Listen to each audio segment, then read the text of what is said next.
महाभारत दुनिया का सबसे बड़ा महाकाव्य ग्रंथ है, जिसे भारत का सबसे ऐतिहासिक और दार्शनिक ग्रंथ माना जाता है। हिंदुओं के इस प्रमुख काव्य ग्रंथ को हिंदू धर्म में पंचम वेद माना जाता है। महर्षि वेद व्यास ने समस्त विवरणों के साथ महाभारत ग्रंथ की रचना की थी।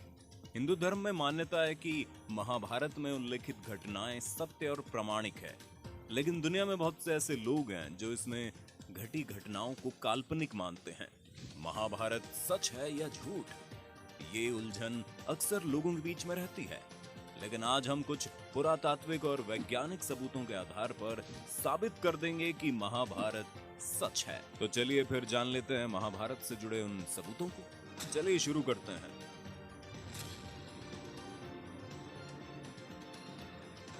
कुरुक्षेत्र की लाल मिट्टी। दोस्तों, ये तो हम सभी जानते हैं कि महाभारत का युद्ध कुरुक्षेत्र में हुआ था, जो आज भी हरियाणा राज्य में स्थित है। कहा जाता है उस समय तबाही ला देने वाले युद्ध में बहे खून की वजह से वहां की धरती लाल हो गई थी।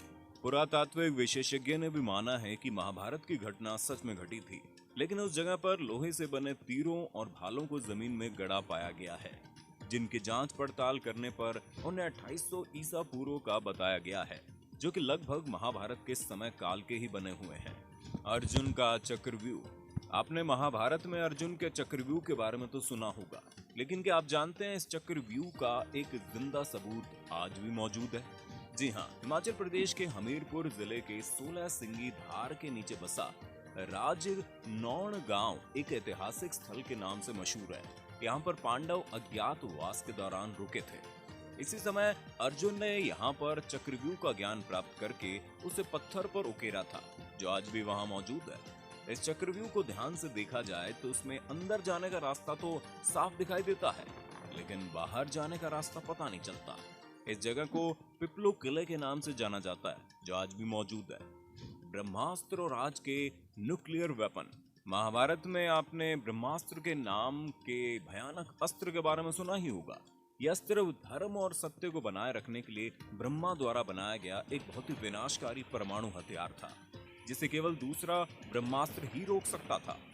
अश्वत्थामा अपना ब्रह्मास्त्र चला चुका था ऋषिवर, और उसे काटने के लिए अर्जुन अपना ब्रह्मास्त्र चलाने पर विवश था। जो इसे छोड़ता है वही इसको वापस लेने की क्षमता भी रखता है। रामायण में भी लक्ष्मण ने जब मेघनाद पर ब्रह्मास्त्र से प्रहार करना चाहा, तो भगवान श्री राम ने लक्ष्मण को ये कहकर रोक दिया कि अभी इसका उपयोग करना सही नहीं है, क्योंकि इससे सारी लंका तबाह हो जाएगी और बेकसूरों की जान चली जाएगी। इस प्रकार ये अस्त्र रामायण और महाभारत के काल में किसी गिने चुने योद्धाओं के पास ही होता था।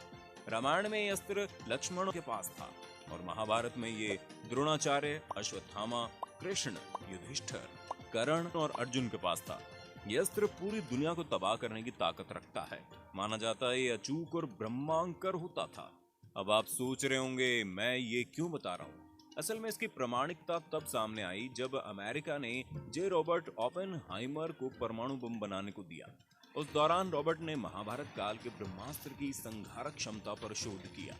1939 से 1945 के बीच अमेरिका के वैज्ञानिकों की एक टीम ने इस पर काम करना शुरू किया और 16 जुलाई 1945 को इसका पहला परीक्षण किया गया। और धमाके का परिणाम कुछ वैसा ही था जैसा पौराणिक ग्रंथों में ब्रह्मास्त्र के बारे में बताया गया था। इस परीक्षण के बाद वैज्ञानिकों ने भी माना कि इस तरह का अस्त्र महाभारत में इस्तेमाल किया गया था। इस बम के सफल परीक्षण करने के बाद रॉबर्ट गीता का श्लोक पढ़ते हुए रोने भी लगे थे, जिन्होंने आज के परमाणु बम का आविष्कार किया। और वैज्ञानिक खुद इस बात को मानते हैं कि महाभारत हुआ और हमारे देश के कुछ धर्म विरोधी लोग हमारे इस महान इतिहास और धर्म युद्ध को एक कहानी मात्र मानते हैं। भगवान श्री कृष्ण की द्वारका नगरी। भगवान श्री कृष्ण द्वारका के राजा थे और महाभारत में इस बात की जानकारी मिलती है कि ये नगरी जलमग्न हो गई थी, यानी पूरा नगर ही पानी में समा गया था। लेकिन आपको जानकर हैरानी होगी कि पुरातत्व विभाग को गुजरात के पास समुद्र के नीचे एक पुराना शहर मिला है और इसके प्रमाणों से पता चलता है कि वही द्वारका नगरी है जिसका उल्लेख महाभारत में किया गया है। तो आपको क्या लगता है, क्या ये वाकई में श्री कृष्ण की ही द्वारका नगरी है या महज एक अफवाह? कमेंट करके हमें जरूर बताइए। केदारनाथ और पशुपतिनाथ मंदिर। पौराणिक कथा के अनुसार जब महाभारत के युद्ध में पांडवों द्वारा अपने रिश्तेदारों का रक्त बहाया गया, तब भगवान शिव उनसे बेहद क्रोधित हो गए थे। ऐसे में श्री कृष्ण के कहने पर सभी पांडव भगवान शिव से माफी मांगने के लिए निकल पड़े। गुप्त काशी में पांडवों को देखकर भगवान शिव वहां से विलुप्त होकर एक अन्य स्थान पर चले गए। आज इस स्थान को केदारनाथ के नाम से जाना जाता है। शिव का पीछा करते हुए पांडव केदारनाथ भी पहुंच गए, लेकिन भगवान शिव उनके आने से पहले ही भैंस का रूप लेकर वहां खड़े भैंसों के झुंड में शामिल हो गए। पांडवों ने महादेव को पहचान तो लिया, लेकिन भगवान शिव भैंस के रूप में ही भूमि में समाने लगे। इसी पर भीम ने अपनी ताकत के बल पर भैंस रूपी महादेव को गर्दन से पकड़कर धरती में समाने से रोक दिया। तब भगवान शिव को अपने असल रूप में आना ही पड़ा और फिर उन्होंने पांडवों को क्षमादान दे दिया। लेकिन भगवान शिव का मुख तो बाहर था, लेकिन उनका देह केदारनाथ पहुंच गया था। बता दें कि इसके बाद जहां उनका देह पहुंचा वो स्थान केदारनाथ और उनके मुख वाला स्थान पशुपतिनाथ के नाम से प्रसिद्ध हुआ। ये दोनों मंदिर आज भी वहीं मौजूद हैं, और अगर ये मंदिर हैं तो फिर महाभारत भी हुआ था। लाक्षागृह। महाभारत काल में लाक्षागृह की भी महत्वपूर्ण भूमिका मानी गई है, क्योंकि कौरवों ने पांडवों के लिए लाक्षागृह बनवाया था, जिसमें उन्हें जलाने की साजिश रची गई थी। लेकिन सुरंग के माध्यम से पांडव निकलकर बाहर आ गए थे। कहते हैं कि आज भी ये सुरंग उत्तर प्रदेश के बरनावा नामक स्थान पर मौजूद है। महारथी कर्ण का अंग राज्य। कुंती के सबसे बड़े बेटे दानवीर कर्ण अंग देश के राजा थे, जो उनको दुर्योधन द्वारा उपहार स्वरूप भेंट किया गया था। उस समय का अंग देश आज उत्तर प्रदेश के गोंडा जिले के नाम से जाना जाता है। साथ ही जरासंध द्वारा अपने राज्य के कुछ हिस्सों को कर्ण को दिए जाने की बात भी कही जाती है, जो आज बिहार के मुंगेर और भागलपुर जिले के नाम से जाने जाते हैं। इन स्थानों में कितनी सच्चाई है, इसका अंदाजा आप इसी बात से लगा सकते हैं कि इन राज्यों का स्थान आज भी वही है जहां कल था, और इन्हें चाहकर भी बदला नहीं जा सकता है। गीता।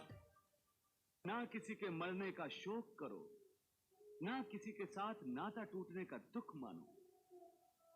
वैसे भी मेरी माया इतनी प्रबल है अर्जुन, कि जिन्हें तू समझता है कि तेरी मृत्यु के बाद शोक करेंगे, सारा जीवन रोते रहेंगे, वो भी असत्य है। मित्र 4 दिन रोता है, भाई 10 दिन रोता है, पत्नी उससे अधिक रोती है, माता सबसे अधिक समय तक रोती है, परंतु सबके आंसू धीरे धीरे सूख जाते हैं और उन आंखों में फिर से नए नए सपनों की रोशनी चमकने लगती है। हिंदू धर्म में प्रमुख ग्रंथ के तौर पर भगवत गीता को देखा जाता है। आपने अगर कभी गीता पढ़ी होगी तो आप ये बात अच्छी तरह से जानते होंगे कि गीता के वचन कोई सामान्य व्यक्ति नहीं लिख सकता है। ये बात तो सभी जानते हैं कि गीता के वचनों को श्री कृष्ण ने महाभारत में अर्जुन को सुनाया था, और अर्जुन थे तो फिर भी पांडव, और पांडव थे तो फिर महाभारत भी हुआ था। दोस्तों, वैज्ञानिक खुद इस बात को मानते हैं कि महाभारत हुआ, और हमारे देश के कुछ धर्म विरोधी लोग हमारे इस महान इतिहास और धर्म ग्रंथ को एक कहानी मात्र मानते हैं। ये सबूत उन तमाम लोगों के लिए हैं जो इसे महज एक कहानी मानते हैं। आपको क्या लगता है, ये कहानी है या हकीकत? हमें कमेंट में बताइए। अगर आज की ये वीडियो आपको पसंद आई हो तो इसे लाइक करने के साथ साथ अपने दोस्तों और रिश्तेदारों के साथ शेयर जरूर कर दें। अगर आप ये वीडियो YouTube पर देख रहे हैं तो चैनल को सब्सक्राइब करके बेल आइकन दबा